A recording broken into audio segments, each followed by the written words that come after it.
Hello बच्चों, कैसे हो? आशा करता हूं आप लोग भी बिंदास होंगे। बोले तो झक्कास।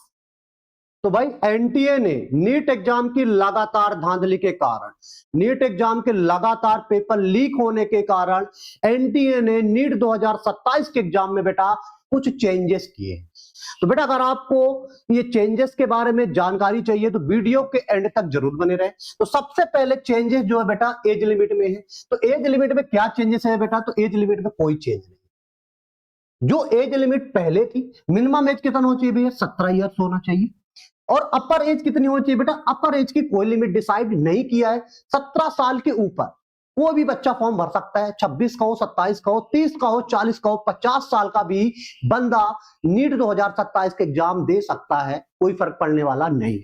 अब आते हैं भैया इसके बाद नीट 2027 एग्जाम मोड कैसा होने वाला है बेटा? तो अभी तक बेटा जो नीट का एग्जाम होता था ऑफलाइन होता था।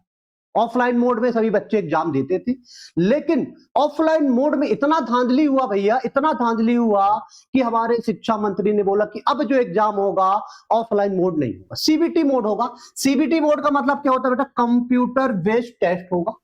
इसलिए बच्चों ये एनटीए ने बेटा नोट, एनटीए ने सुप्रीम कोर्ट से भी बोल दिया कि अब जो एग्जाम होगा बेटा सीबीटी मोड में मैं लूंगा। तो बेटा अभी से आपको जो एग्जाम की प्रिपरेशन करना है बेटा सीबीटी मोड में करना है। अभी तक तो भैया ऑफलाइन होता था तो ऑफलाइन में गए और जो क्वेश्चन किए टिक किया उसमें गोला लगा दिए, लेकिन अब ऐसा होने वाला नहीं है। तो इसलिए बेटा अभी से अगर आप नीट 2027 की प्रिपरेशन कर रहे हैं तो बेटा टेस्ट सीरीज जितनी भी ज्वाइन करना सीबीटी मोड की ही ज्वाइन करना, उसमें ही साल भर प्रैक्टिस करना। जब साल भर सीबीटी मोड में प्रैक्टिस करोगे जब ही आप फाइनल एग्जाम में बैठोगे तो आपको वहां पे कतई दिक्कत जाने वाली नहीं होगी। तो याद रखना बेटा अब जो नीट 2027 होने वाला है सीबीटी मोड में होने वाला है ना? तो ये क्यों हुआ बेटा? क्योंकि पेपर लीक की बहुत सारी झंझट थी। अब देखते हैं सीबीटी मोड में पेपर लीक होता है या नहीं। ये तो बेटा 2027 के बाद ही अपन को पता चलेगा। अब इसके बाद और देखते हैं भाई एलिजिबिलिटी क्या है बेटा? तो भैया क्लास 12 पास होना चाहिए।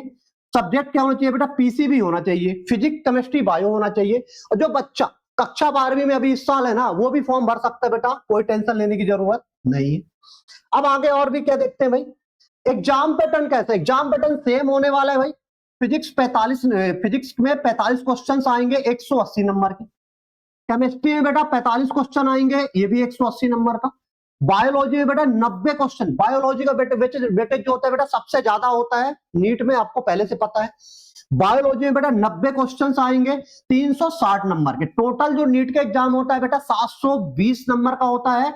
और इसमें क्वेश्चन जो होते हैं कितने होते हैं बेटा? 180 क्वेश्चन होते हैं। अब मार्किंग कैसे की जाती है बेटा? अगर एक क्वेश्चन सही होगा तो आपको 4 नंबर मिलेंगे, और अगर एक क्वेश्चन रॉन्ग होगा बेटा तो आपके -1 नंबर क्या हो जाएंगे? कट जाएंगे। आया भाई समझ? सर बिल्कुल समझ में आ गया। ये है बेटा एग्जाम पैटर्न। इसके बाद देखते हैं बेटा नीट में, नीट अब 2027 में बेटा कुछ नए कोर्सेस लॉन्च हुए हैं बेटा। स्कोर कार्ड किसके कोर्स को? नीट 2027 के स्कोर कार्ड के अकॉर्डिंग। अभी तक जो ये कोर्स थे बेटा डायरेक्ट एडमिशन हो जाता था 12th के परसेंटेज बेस्ड पे, लेकिन अब बेटा जो एडमिशन होगा नीट के स्कोर कार्ड के अकॉर्डिंग होगा। तो पहला कोर्स है बेटा बीबीटी, बैचलर ऑफ फिजियोथेरेपी। दूसरा बेटा बैचलर ऑफ ऑक्यूपेशन थेरेपी। तो ये दो कोर्स है बेटा, ये नीट 2027 के स्कोर कार्ड के अकॉर्डिंग एडमिशन आपको मिलेगा। तो अगर आपको कोई और भी जानकारी चाहिए बेटा नीट 2027 के अकॉर्डिंग तो कमेंट बॉक्स में भैया टाइप करें। तो मिलते हैं भैया अगले अपडेट पे। नीट 2027 का अगला अपडेट क्या है तो मिलते हैं भाई अगले वीडियो में। जब तक के लिए ओके बाय, जय भारत, जय हिंद।